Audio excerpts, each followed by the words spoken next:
It's me again. Basically, Netflix has had an incredible year. It's been really interesting to see them sort of step out of their comfort zone and produce a lot of TV shows and films that are a little bit out of the ordinary and actually after different genres that you wouldn't expect, rather than classic sitcoms or great adult animation or dramas that I'm honestly feel like I'm not emotionally developed enough to watch yet. There have been some incredible series and films this year that I just have to tell you. So here are the best things that came out on Netflix in 2018 so far.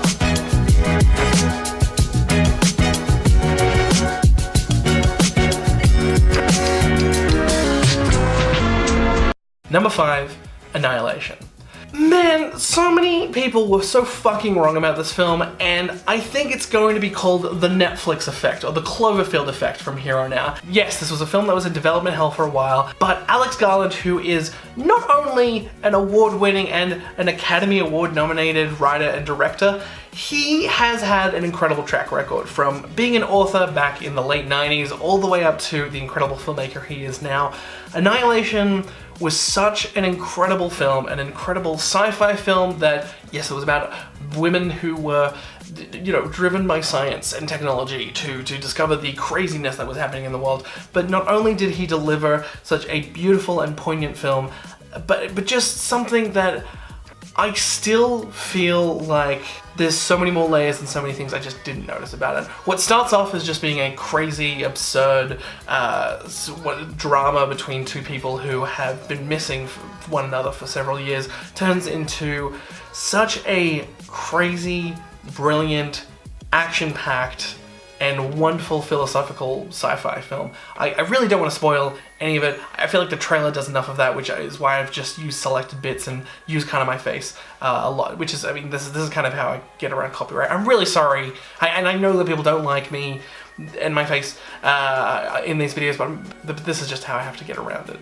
Number 4, Dark Tourist. I have been a fan of David Farrar ever since I watched his documentary Tickled in 2016. He is not only just a fascinating character, but he is kind of like this next evolution of Jon Ronson or Louis Theroux or John Safran, whatever you want to compare him to. But Dark Tourist was a show that not only surprised me, but had a really long-lasting effect on me. Not only does David actually look at these very, very strange places that many, many people visit every single year, but he has a very strong emotional and moral connection to them all. It is absolutely fascinating to see him go to places in the US where Jeffrey Dahmer killed people, or to talk with people who are so close to Charles Manson on the day that he died, that it breaks down this very, very interesting social taboo that he's able to explore these very absurd questions about sort of life and death and the way that we sort of view them from a voyeuristic perspective. It was absolutely incredible, and I have to suggest if you can't watch the whole thing, or if you feel like, oh, this might be not my thing, the Stan episodes where he goes to Kazakhstan, Turkmenistan, and a few other places, I highly suggest looking at that, because that is countries you very rarely hear about, and for good reason, in a weird way. And his episode where he visits a bunch of doomsday preppers in South Africa definitely puts him up there with Louis Theroux in terms of like an investigative journalist that not only is able to integrate with the people that he talks to, but is able to interview and talk with the subjects just like they're regular human beings, to sort of unravel and unmask the true fears and concerns that they have. Number 3, Evil Genius. Look, I don't like true crime. My girlfriend loves it. I have a lot of coworkers and friends in my life that absolutely adore it. I am terrified of true crime, mainly because it's just a very uncomfortable subject. I don't like talking about it. I don't like thinking about it. It genuinely gives me nightmares. It makes me so uncomfortable that some cases are just unsolvable, and it's so terrifying to me. And Evil Genius is one of the most terrifying series I've seen all year. If people don't know, basically it's a case that took place in the early 2000s where a man was holding up a bank with a bomb collar strapped around his neck. Now, sadly, they do show some footage of this man passing away, but this is just the catalyst of the most insane story you have heard in your fucking life. I can't even begin to talk about all of the different players, all of the different characters, the way that the police, both locally and also the FBI, had to get on such this small town case.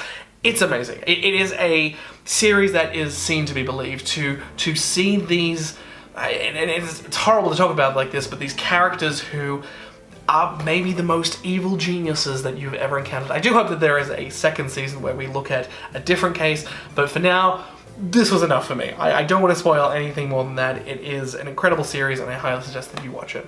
For number 2, yes, this is another docu-series, Dirty Money. Holy shit. Do you realize, first of all, this is a fact that I learned when I was 14 or 15 years old, and I didn't believe up until like a few years ago.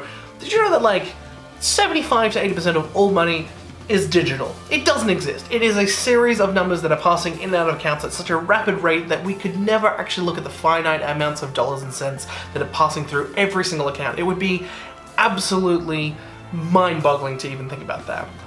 Dirty Money is a whole series that looks at those intricate numbers being passed back and forth through some of the dodgiest, most fucked up scandals and scams that you've ever seen. There are amazing episodes that are about how the stock market just works, and I still don't understand how it works. Like people who, there's a whole episode about Martin Shkreli. I mean, he's only featured in it for like 10 minutes, which, I mean, I bet that bummed him out considering how much of a narcissist that dude is. But also about how, yeah, the way that the pharmaceutical industry works in Wall Street is just fucking absurd. There's also one of the most funniest and most interesting cases I've ever heard of, first of all, how maple syrup works in Canada, which I didn't know.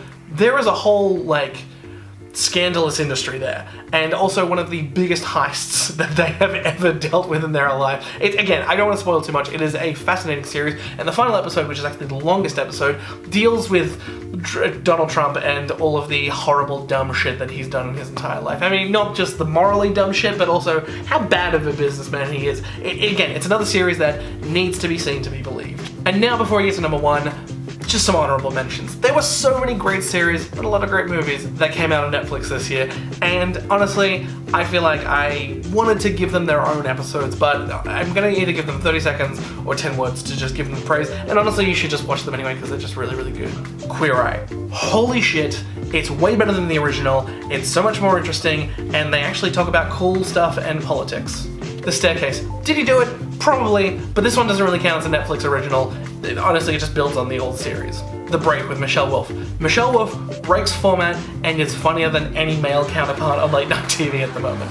Final Space. An original animated series that is not only just funny and hilarious, but is also very emotional. It feels like a Rick and Morty successor. I hope there's more sci-fi comedy coming out very soon in animated form. The Good Place. Technically not a Netflix original, but I never thought philosophy could work in a sitcom format and make me question every moral choice I have and have not ever made. A Futile and Stupid Gesture. One of the saddest biopics about one of the funniest men to have ever walked the face of the earth. Definitely a must for comedy fans. And here we are at number 1. Look, outside of doing these videos, I have a regular job and I do stand up on and off. I've been doing it for 3 years. I'm not great at it, obviously. But John Mulaney's Kid Gorgeous may be the greatest stand-up routine ever.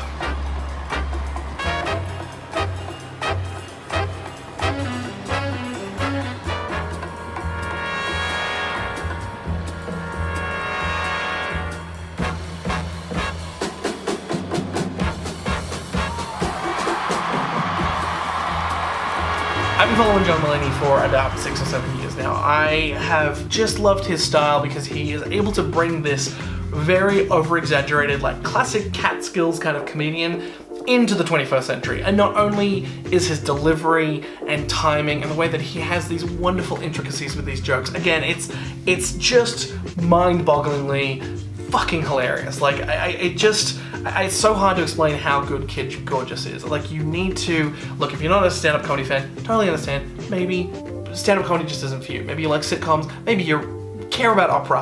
I don't give a fuck.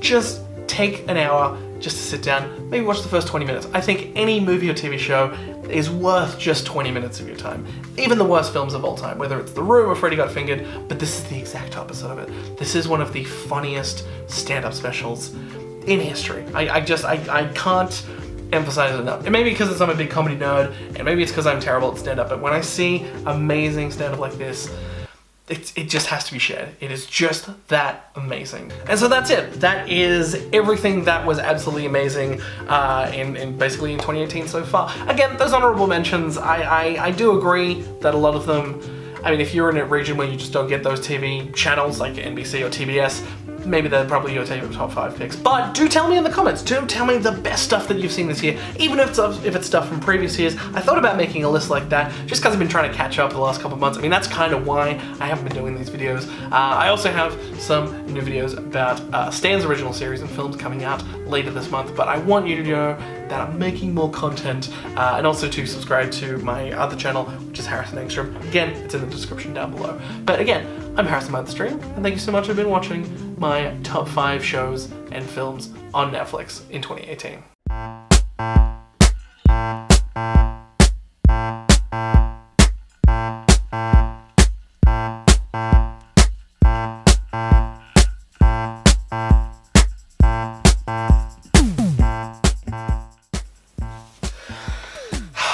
I gotta figure out a tagline. If you want to put that in the comments, I mean, fuck.